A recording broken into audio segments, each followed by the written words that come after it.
Yang pertama, tuangkan air hangat ke dalam parutan kelapa. Lalu, peras kelapa yang telah direndam dengan air dan diamkan hingga air dan sari kelapanya terpisah.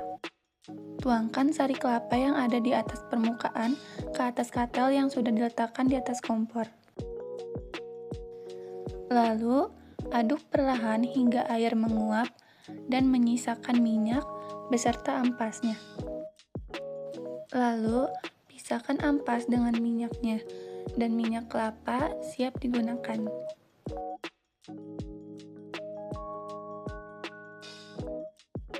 Jadi bahan yang kami buat merupakan minyak kelapa atau virgin coconut oil atau VCO yang merupakan minyak kelapa murni yang diesrek dari daging kelapa segar atau dengan nama ilmiahnya Cocos nucifera. Kelas pada minyak kelapa di bahan pakannya adalah sumber energi. Lebih tepatnya sumber energi dari lemak karena minyak kelapa ini hampir 99% kandungannya adalah lemak dan sebagian besar adalah lemak jenuh yang kandungannya seperti asam laurat, miristaat dan juga kaprilat yang membuat minyak kelapa ini bermetabolit tinggi untuk ternak.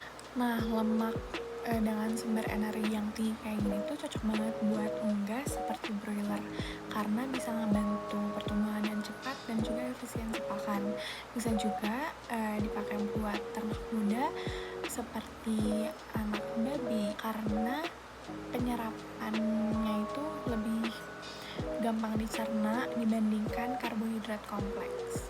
Tapi ingat ya, walaupun tinggi energi, penggunaan pada minyak kelapa ini harus dibatasi karena kalau kebanyakan bisa mengganggu sistem pencernaan pada ternak dan juga membuat feses itu menjadi lebih lembek. Kalau untuk ruminansia seperti pada sapi dan kambing itu harus diolah dulu menjadi bypass fat karena agar tidak terfermentasi di rumen. Minyak kelapa hampir 100%-nya merupakan lemak.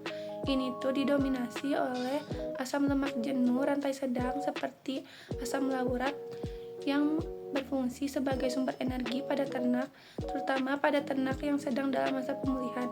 Selain itu juga mengandung asam lemak antimikroba yang berfungsi sebagai penghambat bakteri patogen dalam saluran pencernaan sehingga menyehatkan usus. Minyak kelapa juga mengandung antioksidan alami seperti vitamin E, juga polifenol untuk meningkatkan kekebalan tubuh ternak. Sebagai pakan ternak, minyak kelapa juga mempunyai potensi antinutrisi, terutama jika disimpan terlalu lama atau dipanaskan dengan suhu yang tinggi.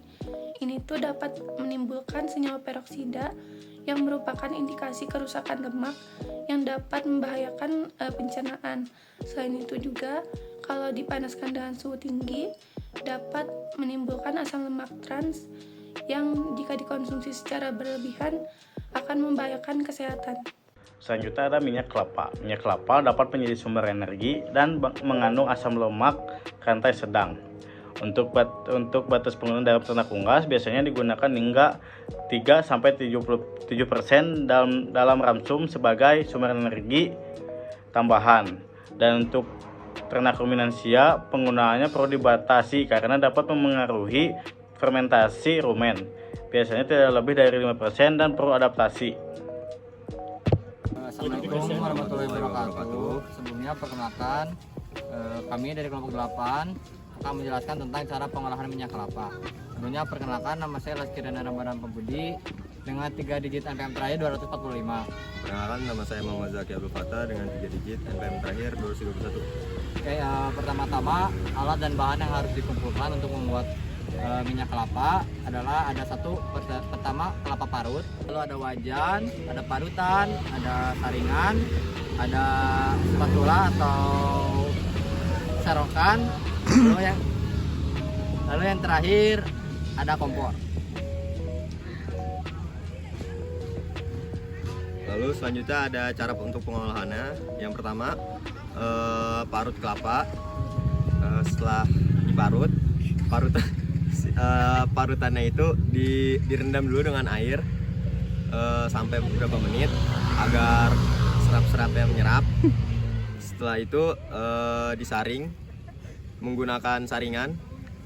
Setelah itu bekas saringannya langsung dipanaskan menggunakan wajan di kompor, di atas kompor, terus dipanasin sampai air-airnya itu menguap dan menyisakan minyak kelapanya.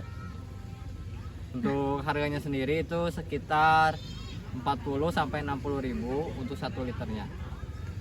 Sekian dari kami, semoga bermanfaat. Wassalamualaikum warahmatullahi wabarakatuh.